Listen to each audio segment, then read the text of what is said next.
On entend souvent que tous les chemins mènent à Rome. Mais l'inverse est également vrai. Car les langues anciennes ne débouchent peut-être sur aucun métier en particulier, mais elles ouvrent tous les possibles. La preuve, à l'école. Il est bien connu que le latin est à l'origine de toutes les langues romanes, comme l'italien et l'espagnol. Mais nous oublions souvent que 70% du vocabulaire anglais est inspiré du français et des langues anciennes. Par ailleurs, l'écart grammatical imposé par le latin et le grec cultive la maîtrise de tout type de système linguistique. C'est pourquoi un latiniste maîtrise plus rapidement n'importe quelle grammaire. Les civilisations grecques et romaines constituent les premières couches de notre histoire, si bien qu'elles en nourrissent toute la suite. Les rêves américains ou européens n'auraient jamais vu le jour sans l'Empire romain. Le communisme avait déjà été imaginé au 5e siècle avant Jésus-Christ par Aristophane. Pas de roi soleil sans Apollon. Et comment parler de la Renaissance sans contempler l'Antiquité? Un esprit saint dans un corps saint. Cet adage, connu depuis la nuit des temps, reste toujours difficile à bien appliquer, malgré toutes nos technologies et nos progrès médicaux. Cultiver et son esprit et son corps était le principe même de l'éducation antique.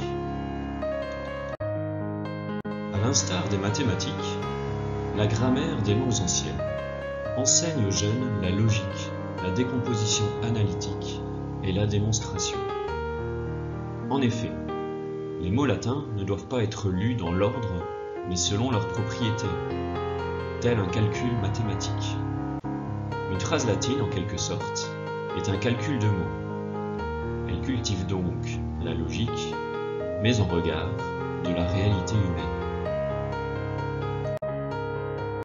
Dans les lointaines contrées de la Grèce antique, se dressait l'Atlas, un massif montagneux tellement élevé qu'il semblait soutenir le ciel. De là vient le mythe d'Atlas, le titan défié par Héraclès, qui supportait la voûte céleste sur ses épaules. Outre l'Atlantide de Platon, ce sommet de l'actuel Maroc a donné son nom à l'océan Atlantique, qui a lui-même donné son nom à la ville américaine d'Atlanta. De là est également né le terme d'atlas géographique, un ouvrage dédié à la description de la Terre, Geographia en grec, et truffé de latin et de grec. Que ce soit par inspiration ou en réaction, toute l'histoire de l'art moderne prend sa source dans l'Antiquité. Du classicisme à Picasso, du Bernin à Rimbaud, de Rembrandt à Verdi, la mythologie antique habite notre imaginaire. Qu'on le veuille ou non, nous ne faisons que sculpter un matériau extrait depuis plus de 2000 ans. Pythagore et son théorème, Démocrite et l'atomisme, Aristote et la biologie, ou Archimède et sa poussée. La méthode scientifique a été progressivement élaborée par les savants grecs.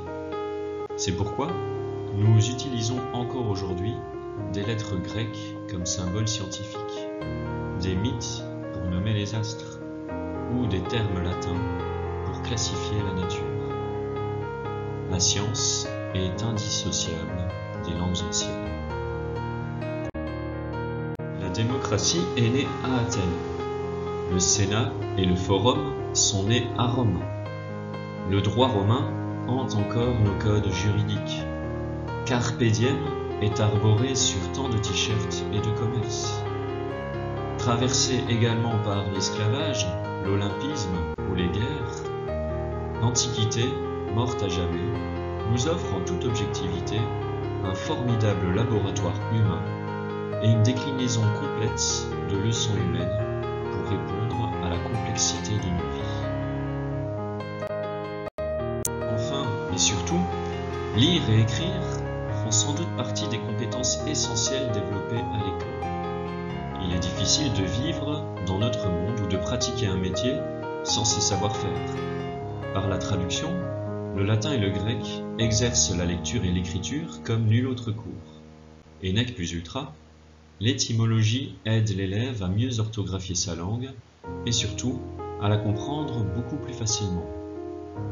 Sans oublier que toute la littérature française, de Molière à Camus, regorge de références à la culture gréco-latine. Nous pourrions continuer de la sorte pour les cours de philosophie, de codage informatique, d'agriculture, de religion, d'économie, de psychologie, etc. Voilà pourquoi le grec et le latin sont étudiés depuis si longtemps. En traversant tant de siècles, de langues, de disciplines et de cultures, ce sont les seuls cours à offrir une telle interdisciplinarité et à renforcer tant d'apprentissages.